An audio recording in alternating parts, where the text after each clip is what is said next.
ರಾಜ್ಯದಲ್ಲಿ ಕಾಂಗ್ರೆಸ್ ಸರ್ಕಾರ versus H D. Kumaraswamy ಎಂಬ ಪರಿಸ್ಥಿತಿ ನಿರ್ಮಾಣವಾದಂತೆ ಭಾಸವಾಗ್ತಾ ಇದೆ. ಯಾಕಂದ್ರೆ ಕೇಂದ್ರ ಸಚಿವ ಕುಮಾರಸ್ವಾಮಿ ಅವರಿಗೆ ರಾಜ್ಯ ಸರ್ಕಾರ ಕಾರು ನೀಡದೆ ಪ್ರೋಟೋಕಾಲ್ ಪಾಲನೆ ಮಾಡಿಲ್ಲ ಎಂಬ ಆರೋಪ ಕೇಳಿ ಬರ್ತಾ ಇದೆ.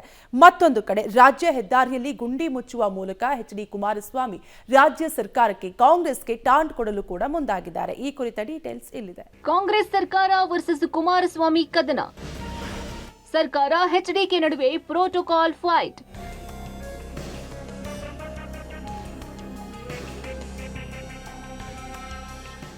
ರಾಜ್ಯದಲ್ಲಿ ಕಾಂಗ್ರೆಸ್ ಸರ್ಕಾರ ಅಧಿಕಾರಕ್ಕೆ ಬಂದಾಗಿನಿಂದ ಒಂದಲ್ಲ ಒಂದು ವಿಚಾರಕ್ಕೆ ಕೇಂದ್ರ ಸಚಿವ ಎಚ್.ಡಿ. ಕುಮಾರಸ್ವಾಮಿ ಜೊತೆ ವಾರ್ ನಡೀತಲೇ ಬರ್ತಿದೆ. ಇದೀಗ ಪ್ರೋಟೋಕಾಲ್ ವಿಚಾರಕ್ಕೆ ಎಚ್ಡಿಕೆ ಹಾಗೂ ರಾಜ್ಯ ಸರ್ಕಾರದ ನಡುವೆ ಮತ್ತೊಂದು ಸುತ್ತಿನ ಸಮರ ಏರ್ಪಟ್ಟಿದೆ. ಕೇಂದ್ರ ಸಚಿವ ಎಚ್.ಡಿ. ಕುಮಾರಸ್ವಾಮಿ ರಾಜ್ಯಕ್ಕೆ ಆಗಮಿಸಿದ್ದರೂ ಸಹ ರಾಜ್ಯ ಸರ್ಕಾರ ಪ್ರೋಟೋಕಾಲ್ ಪ್ರಕಾರ ಅವರಿಗೆ ಕಾರನ್ನು ನೀಡಿಲ್ಲ. ಇದು ಜಟಾಪಟಿಗೆ ಕಾರಣವಾಗಿದೆ.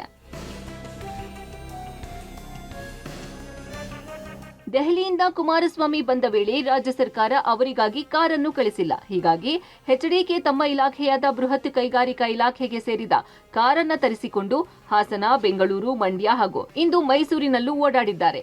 ಈ ಬಗ್ಗೆ ಸ್ವತಃ ಎಚ್ಡಿಕೆ ಅಸಮಾಧಾನ ವ್ಯಕ್ತಪಡಿಸಿದ್ದಾರೆ. ಈ ಮೂಲಕ ದಳಪತಿಯನ್ನು ಸಿದ್ದರಾಮಯ್ಯ ಸರ್ಕಾರ ಟಾರ್ಗೆಟ್ ಮಾಡಿದ್ಯಾ ಎಂಬ ಪ್ರಶ್ನೆ ಎದ್ದಿದೆ. ರಾಜ್ಯ ಸರ್ಕಾರದಿಂದ ವೆಹಿಕಲ್ ಇನ್ನೂ ಕೊಟ್ಟಿಲ್ಲ. ರಾಜ್ಯ ಸರ್ಕಾರದ ಅದಕ್ಕೋಸ್ಕರ ಕೇಂದ್ರ ಸರ್ಕಾರದ್ದು ನಮ್ಮ ಹೆವಿ ಇಂಡಸ್ಟ್ರಿನಲ್ಲಿ ಇರದಂತ ವೆಹಿಕಲ್ ತರಿಸಿ ಅದನ್ನು ಯೂಸ್ ಮಾಡ್ತಾ ಇದ್ದಾರೆ. ಅಷ್ಟೊಂದು ನಿರ್ಲಕ್ಷ್ಯ ಮಾಡ್ತಿದ್ದಾರೆ. ಅದು ಅವ್ರು ಹೇಳ್ಬೇಕು, ನಂಗೆ ಗೊತ್ತಿಲ್ಲ. ಇನ್ನೊಂದೆಡೆ ಚನ್ನರಾಯಪಟ್ಟಣ ಮೈಸೂರು ರಾಜ್ಯ ಹೆದ್ದಾರಿ ಗುಂಡಿ ಮುಚ್ಚುವ ವಿಚಾರದಲ್ಲೂ ರಾಜ್ಯ ಸರ್ಕಾರಕ್ಕೆ ಕುಮಾರಸ್ವಾಮಿ ಟಾಂಗ್ ನೀಡಿದ್ದಾರೆ. ಮಂಡಿಯುದ್ದ ಗುಂಡಿ ಬಿದ್ದಿರುವ ಈ ಹೆದ್ದಾರಿಯ ಗುಂಡಿ ಮುಚ್ಚಿ ಎಂದು ಕೆಆರ್ಪೇಟೆ ಶಾಸಕ ಎಚ್.ಟಿ. ಮಂಜು ಸೇರಿದಂತೆ ಹಲವರು ರಾಜ್ಯ ಸರ್ಕಾರಕ್ಕೆ ಮನವಿಯನ್ನು ಸಲ್ಲಿಸಿದ್ರು.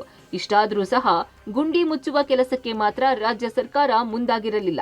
ಇದೀಗ ಕೇಂದ್ರ ಸರ್ಕಾರದ ರಾಷ್ಟ್ರೀಯ ಹೆದ್ದಾರಿ ವಲಯದ ಅಡಿಯಲ್ಲಿ ಎಚ್ಡಿಕೆ 6 ಕೋಟಿ ವೆಚ್ಚದಲ್ಲಿ ಕಿಕ್ಕೇರಿಯಿಂದ ಕೆಆರ್ಪೇಟೆವರೆಗೆ 10 ಕಿಲೋಮೀಟರ್ ರಸ್ತೆ ಮಾಡಲು ಗುದ್ದಲಿ ಪೂಜೆ ಮಾಡಿ ಕಾಮಗಾರಿಗೆ ಚಾಲನೆ ನೀಡಿದ್ದಾರೆ.